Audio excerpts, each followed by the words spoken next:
Hey, good afternoon, guys. Brad Harper here with Century 21 Sheets. And Pamela Sanders, your beloved mortgage banker. Hey, guys, we are coming to you this time not live because last week when we recorded our Facebook Live video, it did not have the best sound in the world. And so, as we've said all along while doing this, we're learning and trying new things. And so we decided that, hey, we still have some really great information to get out there. And so we'd like to retape it, go over some of the info again. Obviously, because it is not scripted, it'll be a little bit different, but maybe if you watch both, you might get a couple of tidbits from both. So, That's right. you know, we've said since we started this, Pamela and I, that we wanted something that provided value to you guys, and something that we could do to bring some of the people that we work with, some of the service providers that we work with, some exposure, but also, to be completely honest and selfish, we wanted to promote ourselves. So That never hurt. Shameless plugs, yeah, right? exactly. So this week, This week we're going to be featuring our very own Brad Harper with Century 21. Yeah. So going to be jump in to talk a little bit more about the real estate side. We've been talking about a lot of great tips over the last 5-6 weeks about for the homeowner, whether it was from organization, heating and cooling. Threw in some different videos with Mark, right? As well as Abby Fox. So Yep. this week we're gonna get a little personal and talk with you, Brad Harper, because I got a guy. So And I am that guy. right? So let's dive into talking about. Everyone keeps saying, "Hey, it's a seller's market. It's a seller's market." What does it mean? Yeah. So I mean, typically for a seller's market, what that means is that in any true market, there's supply and demand, and right now the supply does not meet the current demand. There are more buyers out there that are looking for homes than there are homes available.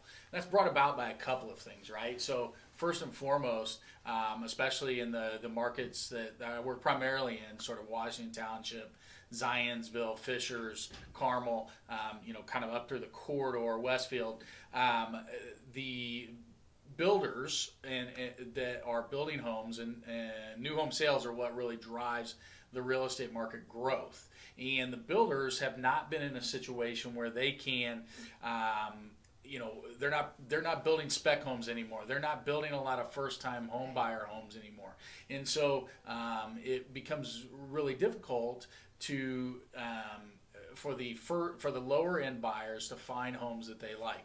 Now there are markets in Indianapolis that are not sellers markets, they're buyers markets, and those are probably in your high end, high luxury homes. Not to say that it can go the other way, because just last fall I sold a $1.25 million home in about 6 days. So there are exceptions to that as long as you price it effectively. But in a nutshell, a seller's market is more buyers out there than there are sellers or homes available. Great. Yeah. Okay, that makes sense. So talk to us. How do we maximize opportunity then in this market? Well, I mean, first off, you got to have your ducks in a row, right? So you've got to have, especially when you're the buyer, you have to have a pre-approval. Yeah. Do you know anybody that does pre-approvals? Okay, perfect. So Yes. you got to have a pre-approval, and even more than that, to make yourself really look good and really look strong, is you've got to have a pre-approval that is not contingent upon the sale of another home. That's huge. For sure. Especially as in your move-up buyers, if you're able to purchase your next home without selling the home that you have currently, that makes you a much more attractive buyer. And not only that, as an agent on my end, I'm really trying to push a lot of my clients to do that, because if they're able to go out and buy that next home before they sell their home, selling their home is not going to be the problem, right? Because that's when we have this pent-up demand that we're talking about. So the worst thing in the world could be for me to sell your house out from underneath you, Right. and then you don't have a place to go. And so the big thing is trying to get them into the next house, so that gives them the opportunity that they're looking for, to where they can make an offer that's not contingent upon the sale of their home. Let's talk about that real quick. Sure. So when we talk about the pre-qualification process, that's a little bit more than just somebody actually calling and just pulling credit. Right. It's really you truly, submitting to me as a lender or whoever you're working with the income documentation. And I know everyone says, "Oh my gosh, it's such a tedious process," but it's really not as hard as what it seems. Right, and the other part of that is a lot of people, let's say you're self-employed, or a lot of companies now are going with 1099 employees, right. Yeah. and there's some trick bags there sometimes, right? So you may say, well, I made $110,000 last year off of my 1099, but then you get the tax returns in, and it's a different story. And it's a different story, right? So it's better to know these things up front. We always want to put ourselves in the best position as possible, right? And so, you hit it right on the nail right on the head, that we really want to be able to say this is a true, not just a pre-qualification, but pre-approval, right? Yeah. So where we know exactly what we're able to do. There's no surprises afterwards. Everything's there, and I always joke with my clients because. For those of us that have been in the business a while, there used to be these things called CISA loans and NINA loans, which is stated income, stated asset, no income, no assets, which were basically, you just told people what you made. And and some people kind of got used to that, right? Well, then the mortgage crisis happened, and, now people are like, well, they're asking me for so much. And I always joke with them, I'm like, well, you're only asking the loan, $500,000. I mean, right. why would they care what you make and what your actual income is? It's crazy. They want to get paid back. Yeah, that's ridiculous. And I'm like, there's always a really good alternative. Just pay cash. Oh, you don't have cash? Well, then they're running the show. So. Yeah. Yeah. I promise it's not as painful though as what it seems. So. Right. So most of the things that lenders ask for are just those, basic docs. The basic documents, right? The stuff that you have to do for your tax returns anyways. W-2s, tax returns, pay stubs. Right. We're going to ask for copy identification, proof, that you're not a foreign alias, that So just some documentation where you're going to get your assets from. When Brad talks about contingency, just keep in mind, we can pre-qualify you oftentimes to see if you can handle having maybe during the sale, if you're waiting, if you don't need those funds for the sale of property to put down. So there's lots of different options. Sure. It's huge to be pre-qualified. Yeah. Or pre-approved. Pre-approved, yeah. So talk to us a little bit, what are the hottest markets up and down, would you say? Well, you look around Marion County and there's hot markets everywhere, and some of the hottest markets are obviously downtown right now is a really hot market. Yeah. You look at the Broad Ripple, Meridian, Kessler areas are still exploding. Super hot. Right?